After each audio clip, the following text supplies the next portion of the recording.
میں بھیجا ہی اس لیے گیا ہوں، کہتے نا کہ میں بھیجا گیا ہوں کہ تمہیں اللہ سمجھاؤں، کہتے نا کہ میں بھیجا گیا ہوں کہ میں قرآن تک پڑھاؤں، کہتے کہ میں تمہیں نماز سکھانے آیا تھا.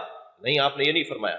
فرمایا مجھے بھیجا گیا ہے لِأُتَمِّمَ مَكَارِمَ الْأَخْلَاقِ، تاکہ میں اخلاق کے کمالات تمہیں دکھا سکوں.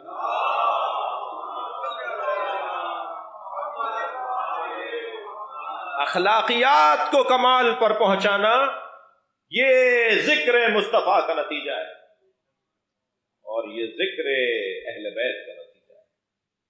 کیا ہوا ہے کربلا میں؟ اخلاقیات کو معراج ملی ہے.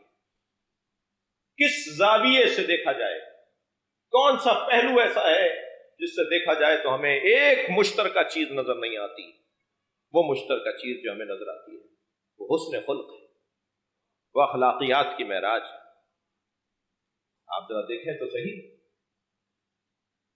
حسین میرے مولا مکے سے کربلا کی طرف جا رہے ہیں.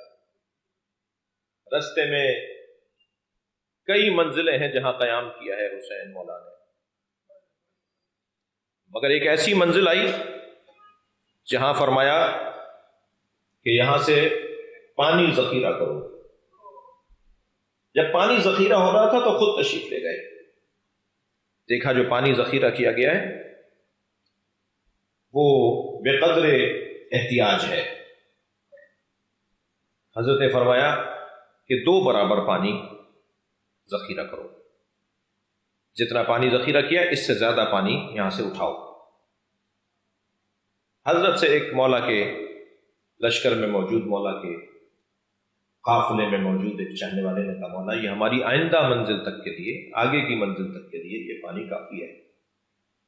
فرمایا ہمیں اس منزل سے پہلے اس پانی کی ضرورت پڑے گی، ہمیں اس آگے کی منزل سے پہلے پانی کی ضرورت زیادہ ہے. آگے کی منزل آنے سے پہلے ہور کا لشکر جو پیاسا ہے. اخلاقیات دیکھیے، یہ پیاسے ہوں گے، ہمارے پاس پانی ہوگا، پانی ہماری ضرورت کے مطابق ہوگا، پانی زیادہ لے لو.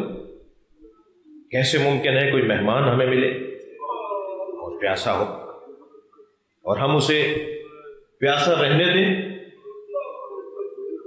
لہذا جب دیکھا تو پیاس کی شدت اتنی زیادہ تھی کہ جانوروں کی زبانیں شدت عطش سے باہر آ رہی تھی اور گر رہے تھے ہور کے سپاہی پانی نہ ہونے کی وجہ سے. فرمایا انہیں پانی پلاؤ. مختلف مولا کے چاہنے والے مختلف ہور کے سپاہیوں کو پانی پلا رہے تھے. تو امام نے دیکھا کہ ایک شخص پیاس کی شدت سے گھوڑے سے گرا.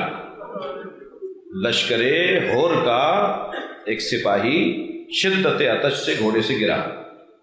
امام نے کاسا بھرا اور اس کے قریب جا کر اس کے دہن میں پانی ڈالا.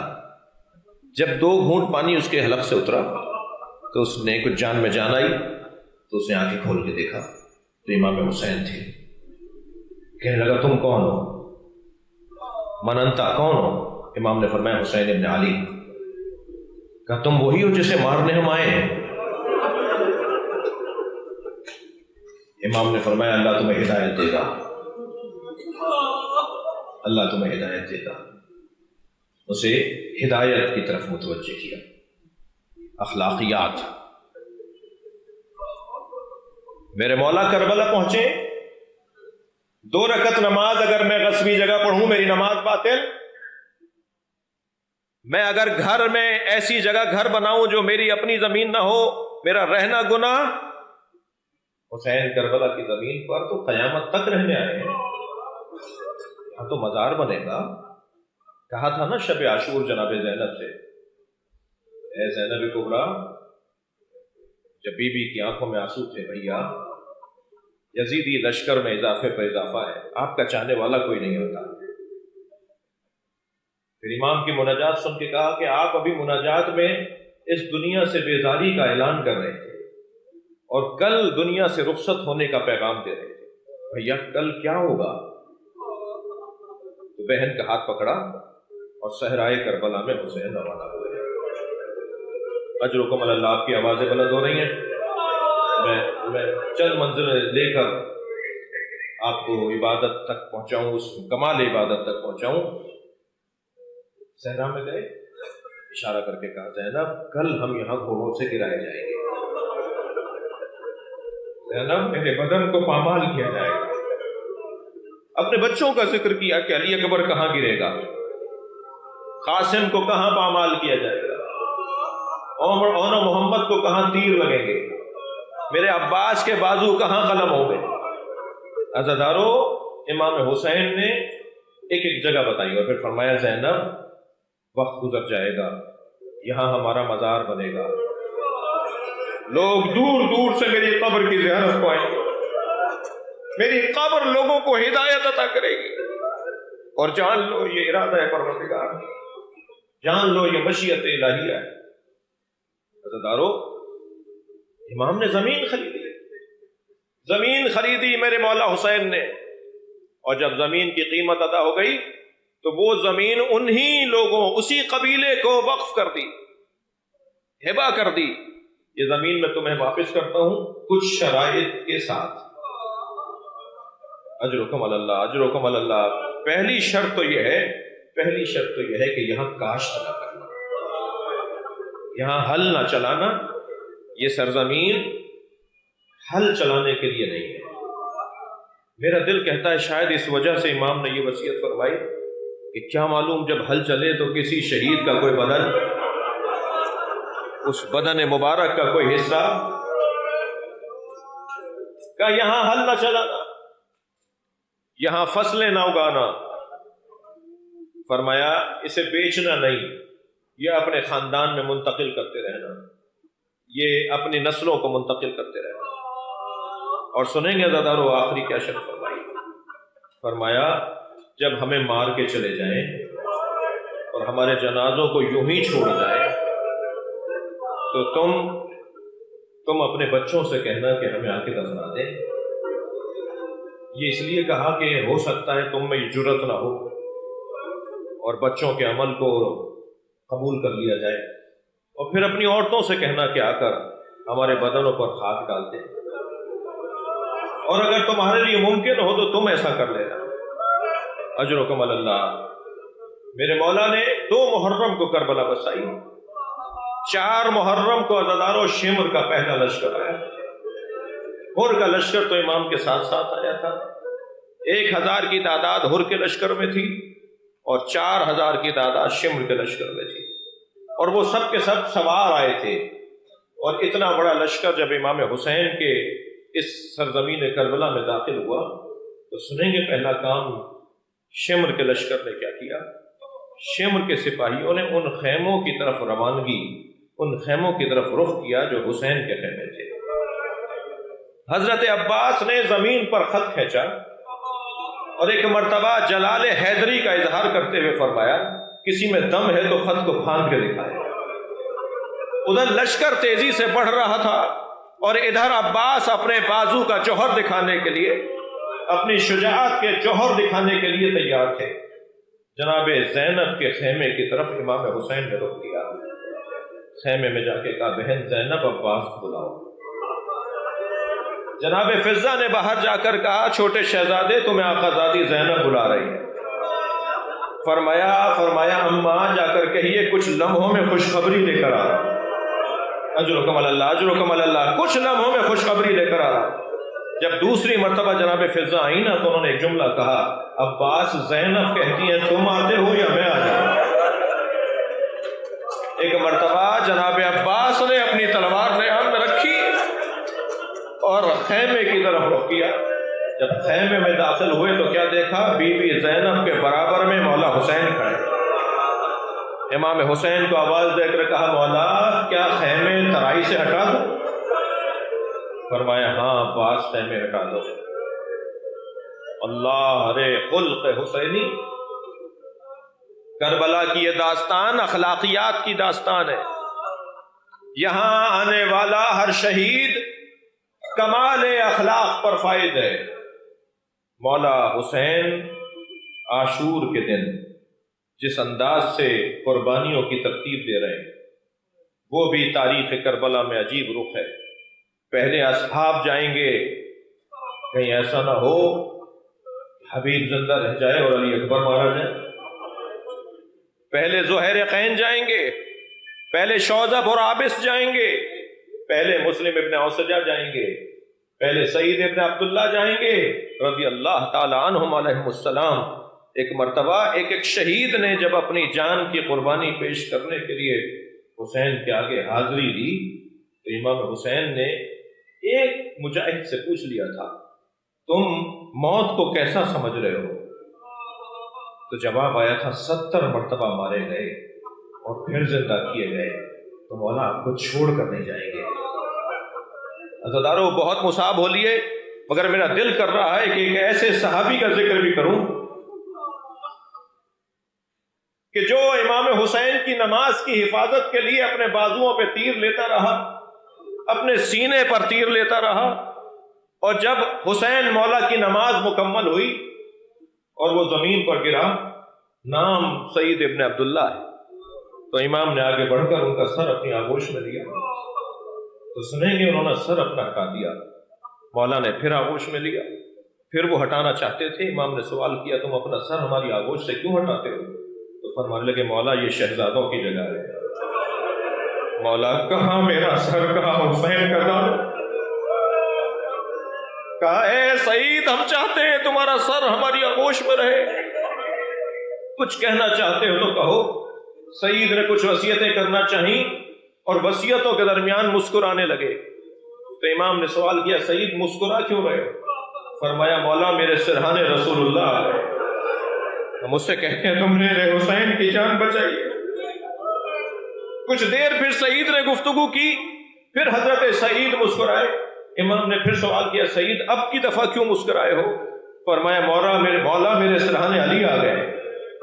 عزادارو کچھ ہی لمحے گزرے تھے کہ سعید رونے لگے، سعید کی آنکھوں سے آنسو جاری ہونے لگے۔ امام نے تعجب سے پوچھا سعید تم بہت ہمت والے ہو، یہ زخموں کی تکلیف تمہیں رلا ڈال رہی ہے؟ فرمایا نہیں مولا میرے سرحان فاطمہ زہرا آ گئے۔ اللہ رے غربت زہرا، مجھے رونا اس بات پر ہے کہ نبی کی بیٹی مجھے جنت کی بشارت دے رہے، میرا شکریہ ادا کرنے آئی ہے۔ اسی اسنا میں جناب سعید نے فرمایا حبیب کہاں ہے؟ دیکھیے مجاہدوں کا انداز۔ فرمایا حبیب ابن مظاہر کہاں ہے؟ حضرت حبیب ابن مظاہر کچھ عقب میں تھے، کچھ فاصلے پر تھے۔ آواز دی گئی حبیب تمہیں سعید بلا رہے ہیں۔ حضرت حبیب کتنی عجلت کتنی جلدی آئے ہوں گے، جب قریب آ کر بیٹھے تو حضرت سعید نے آواز دے کر کہا حبیب اپنا کان میرے منہ کے قریب لاؤ، کیونکہ حسین مولا کی آغوش میں ہے نا، سعید نہیں چاہتے کہ حسین سن لے، یعنی کوئی ایسی بات ہے جو چاہتے ہیں کہ حسین نہ سنے۔ حضرت حبیب نے اپنا کان ان کے دہن کے قریب کیا تو کانپتی ہوئی آواز میں کہنے لگے حسین کو تنہا چھوڑ کے نہ جانا، حسین کو تنہا چھوڑ کے نہ جانا۔ یہ ہے اخلاق، یہ ہے وفاداری جو کربلا کی زمین سے اہل اسلام کو نصیب ہوئی ہے۔ اب کربلا میں حسین اکیلے، لاشیں اٹھا چکے، رونے والوں حتیٰ وہ 6 مہینے کے بچہ، 6 مہینے کے بچے کا لاشا جو حسین ابن علی نے کربلا میں ایک ننھی سی قبر کھود کر نچلایا۔ سلام اس ماں پر بھی ہو جس نے اپنے بچے کا لاشا اپنے ہاتھوں سے رکھا، اور اب کربلا کے میدان میں حسین اکیلے، اور اس تنہا غریب مسافر کو مارنے والے ہزاروں ہیں، اور ہر شخص چاہتا ہے کہ میرا تیر لگ جائے تاکہ وہ ثابت کرے کہ میں نے حسین ابن علی کو مارا ہے۔ ہر شخص یہ چاہتا ہے میرا پتھر حسین کو لگ جائے، ہر شخص یہ چاہتا ہے کہ کسی طرح نیزہ جا کے چبھو دوں۔ ہزاروں لوگوں کا لشکر ہے جو حسین کو مارنا چاہتا ہے، اور تنہا زہرا کا لال ہے، نبی کا نواسا ہے جو کربلا کے میدان میں۔ ایک مرتبہ ظالموں نے گھیر کر حسین کو مارنا شروع کیا، تیروں پر تیر لگنے لگے، حسین گھوڑے پہ ڈگمگانے لگے۔ ایک مرتبہ کربلا کا عجیب منظر، کربلا میں عجیب منظر نظر آیا۔ حسین گھوڑے پہ جب بیٹھے تھے اور زخموں پر زخم لگتے چلے گئے تو اب حسین سے بیٹھا نہیں گیا، تو کبھی دائیں گرنے لگتے تھے تو گھوڑے کی زین کو پکڑ کر سنبھلتے تھے اور بسم اللہ وباللہ وفی سبیل اللہ وعلی ملت رسول اللہ یہ کہہ کر سنبھل جاتے تھے۔ کبھی بائیں گرنے لگتے تھے، پھر حسین زین پکڑ کر سنبھلتے تھے اور پھر کوئی نہ کوئی تسبیح زبان پر جاری کرتے تھے۔ لیکن عزاداروں، مقتل نے عجیب منظر لکھا ہے، اور حضرت مختار کے دربار میں یزیدی سپاہیوں نے جو احوال بیان کیے ہیں نا، اقرار جرم تو اقرار ہوا کرتا ہے، وہ ثبوت ہوا کرتا ہے، انہوں نے بیان کیا کہ آخری منظر میں آخری مرحلے میں حسین کس انداز پہ گھوڑے پر بیٹھے تھے۔ وہ بیان کرتے ہیں جب گرنے لگتے تھے نا تو اسی جانب جہاں گر رہے ہوتے تھے وہاں ہاتھ کا اشارہ کر کے کہتے تھے لا واللہ، مجھے نہیں چاہیے، نہیں منع کرتے تھے، نہیں۔ پھر دوسری طرف گرتے تھے تو اسی طرف اشارہ کر کے کہتے تھے نہیں۔ یہ لا واللہ کا اشارہ، نہیں کا جملہ وہاں کہا جائے گا نا جہاں کوئی کچھ دینا چاہ رہا ہو، کچھ کہنا چاہ رہا ہو اور حسین اسے نہ چاہتے ہو۔ یہاں پر آیت اللہ مشکینی فرماتے ہیں ذرا مقتل کو معرفت کی نگاہوں سے دیکھو۔ جب حسین گرنے لگتے تھے نبی آگے بڑھ کے کہتے تھے میری گود میں آ جا، اور حسین کہتے تھے نانا مجھے خود گرنے دیجئے، نانا یہ میرا امتحان ہے۔ کبھی علی آگے بڑھ کے کہتے تھے میری آغوش میں آ جاؤ، کبھی زہرا آگے بڑھ کے کہتی تھی میری آغوش میں آ جاؤ، مگر حسین اشارہ کر کے کہتے تھے اماں یہ میرا امتحان ہے۔ اور عزاداروں، وہ کتنا سخت منظر تھا جب حسین گھوڑے سے گرے۔ ایک بہن تھی جو ٹیلے پہ کھڑی دیکھ رہی تھی اور وہ آوازیں لگا رہی تھی کوئی ہے جو نبی زادے کو بچائے، مگر شمر، خولی، سنان، خنجر، تبر لے کر آگے بڑھ رہے تھے۔ اور ایک ایسا منظر بھی آیا کہ جب جناب زینب نے بھائی کی حفاظت کی خاطر کہ جب کوئی میری سن نہیں رہا تو زین العابدین کو اٹھاؤں جا کر، اور اپنے غشی میں مبتلا بھتیجے کو جا کر اٹھایا۔ زین العابدین ذرا دیکھو یہ سیاہ اندھیاں کیسی ہیں، یہ زمین کربلا پہ زلزلہ کیسا ہے، کہ پھوپھی اماں خیمے کا پردہ ہٹائیے۔ اب جو خیمے کا پردہ ہٹا، عزاداروں نیزے کی ہنی پر حجت خدا کا سر تھا۔ امام زین العابدین کی آواز آئی السلام علیکہ یا ابن رسول اللہ، السلام علیکہ یا ابا عبداللہ۔ اے پھوپھی، حجت خدا کو مارا گیا۔ عزاداروں، حسین مارے گئے، خیمے لوٹے گئے، تبرکات چھینے گئے، شام غریباں بھی آ گئی۔ جلے ہوئے خیموں کے درمیان علی کی بیٹی ایک جلی ہوئی چوب لیے بیوی اور بچوں کی حفاظت پر مامور۔ بس عزاداروں بہت رو لیے۔ مجھے نہیں معلوم کہ شام غریبہ میں پانی کہاں سے آیا، مگر لکھا ہے کہ پانی آیا، اور جب پانی لا کر رکھا گیا جناب زینب نے کوزے میں پانی بھرا۔ سب سے پہلے سکینہ کو دیتے ہوئے فرمایا سکینہ تم بہت پیاسی ہو، پانی پی لو۔ پھوپھی اماں آپ بھی تو پیاسی ہیں، آپ پانی پیجئے۔ فرمایا سکینہ پہلے بچے پانی پیتے ہیں پھر بڑے پانی پیتے ہیں۔ بس کوزہ ہاتھ میں اٹھایا، اندھیرے بیابان کی طرف جانے لگیں۔ کربلا کے اندھیرے بیابان میں سکینہ جانے لگیں۔ آواز دی سکینہ بیٹا کہاں جا رہی ہو؟